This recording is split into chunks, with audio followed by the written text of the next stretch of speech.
What's going on, guys? We're back with more Wuthering Waves. In this video, we're going to go ahead and go over Yinlin, everything you need to know about her, down from her best team comp to what kind of build you're looking for, and everything else. Now, let's go ahead and get right into it.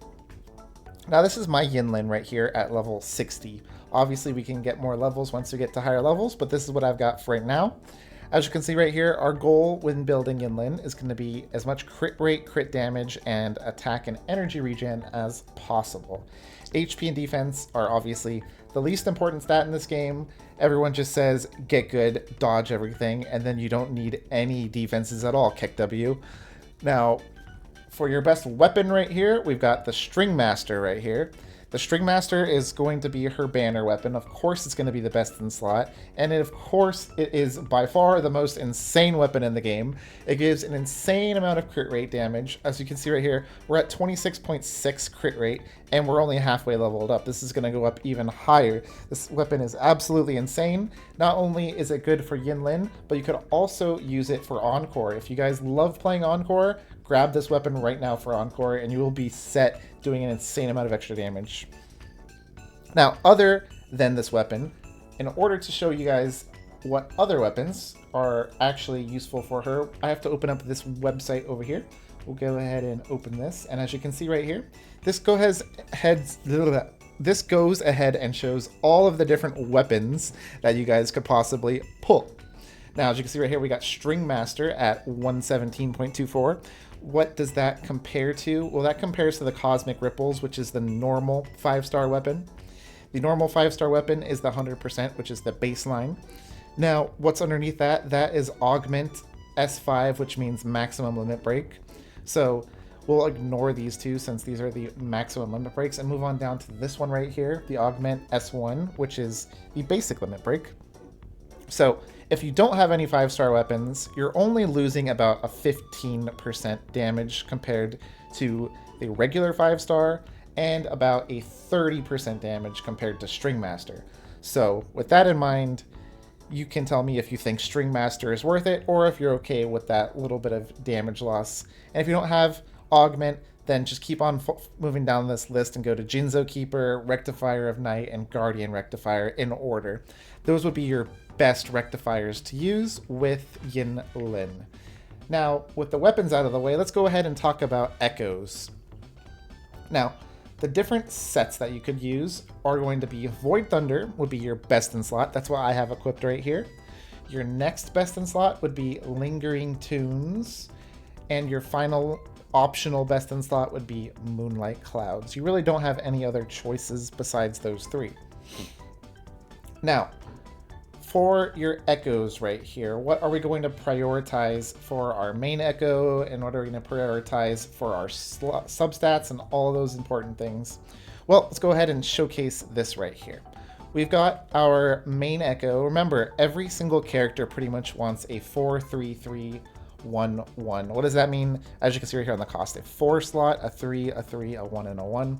The reason why we do that is because 4 costs can roll crit rate and crit damage. Nothing else in the game can roll that as the main slot. For the 3 slots, it rolls electro damage bonus and any other elemental bonus, for example. And the 1 costs can't roll that, so you don't want to get anything besides electro damage bonuses on the 3 slots. And 1 slots, you're just going to look for attack percent. So to start off with, again, we're going to be looking for crit damage. Now, I have Thundering Mephis here as my main echo right now. I will be swapping this out for a Tempest Mephis once I find a crit damage Tempest Mephis. And again, with Yinlin, as you saw with her weapon, she has an insane amount of built-in crit rate with that weapon. So I would recommend going for a crit damage echo, right? If you do not have that weapon, then go ahead and pick whichever one, crit rate or crit damage. They're both equally as good. But I do recommend going for Tempest Mephis as your 4 slot with crit damage. That should be priority number 1. Now, for your substats that you're going to be looking for on your echoes, as you can see right here, I have crappy, really bad substats. So I only leveled this up because it has electro damage bonuses. Honestly, I should have just checked it, but I just full sent it to 25. That's why you guys don't want to full send things. I recommend if you pull a bad echo, kind of like I did right here, don't level it to 25. That's a huge waste. Level it just to 20, guys. If you level it to 20, you get a good amount of checks. You get 4 checks, and you will be able to save a lot of experience from that last one, because from 20 to 25, it takes way too much. Now, other than the electro damage bonus for this one, the substats that are very important that you guys want to focus on is going to be energy regeneration. That's going to be very huge. Then you're going to want to focus on crit rate, crit damage, more or less equally. I think focus a little bit more on the crit damage for your substats if you have the weapon. If you don't have the weapon, obviously you're going to be missing out on a lot of crit rate, so do focus pretty equally on those. Just try to get them both as well off as possible. Obviously you don't want 150 crit rate, just get that to 100 and then all onto crit damage if you can. Then after that you want attack percent substat, and then flat attack substat would be after that. And then the last thing that you're looking for is going to be resonance skill damage. Now, why resonance skill damage and not resonance liberation damage or any other of the heavy attacks, basic attacks? Well, on this website, again, it calculates exactly why you would want that. It says right here, your skill damage is about 52% of your whole entire kit's damage. So that's why the very last thing that we'll be looking for is for extra skill damage. But again, that's going to be behind even flat attack, because flat attack boosts all of your damage, right? So if you roll the skill attack damage, it's not as good, but it is still good enough to keep. Do keep that in mind. Now, one last thing that I want to mention, if you want to play more of a supportive build, I can show you this over here. You could literally use this build as well. If you want to play full support Yinlin, this build right here also works on her. You could use a crit rate, crit damage, phantom and permanence heroine. This is one of my favorite echoes in the game for any supportish style character, which Yinlin actually is, believe it or not. She is not going to be the biggest main DPS in the future especially. So keep in mind, if you want to play her more as a quick get on the field, get off the field character, this could be a really good option right here. Why this is insane is it increases your next character's damage dealt. And Moonlit Clouds also increases your damage dealt. So your next character is going to do an insane amount of extra damage.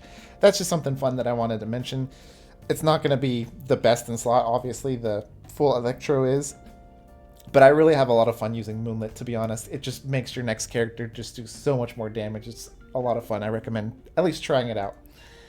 Now, for your skill upgrade priorities here, what are we going to want to focus on? I always recommend taking the... Oh, sorry, we're on the wrong character. I always recommend taking this middle skill, the inherent skill, as soon as you can. As you can see right here, it says after using your skill, your crit rate is increased by 15% for 5 seconds.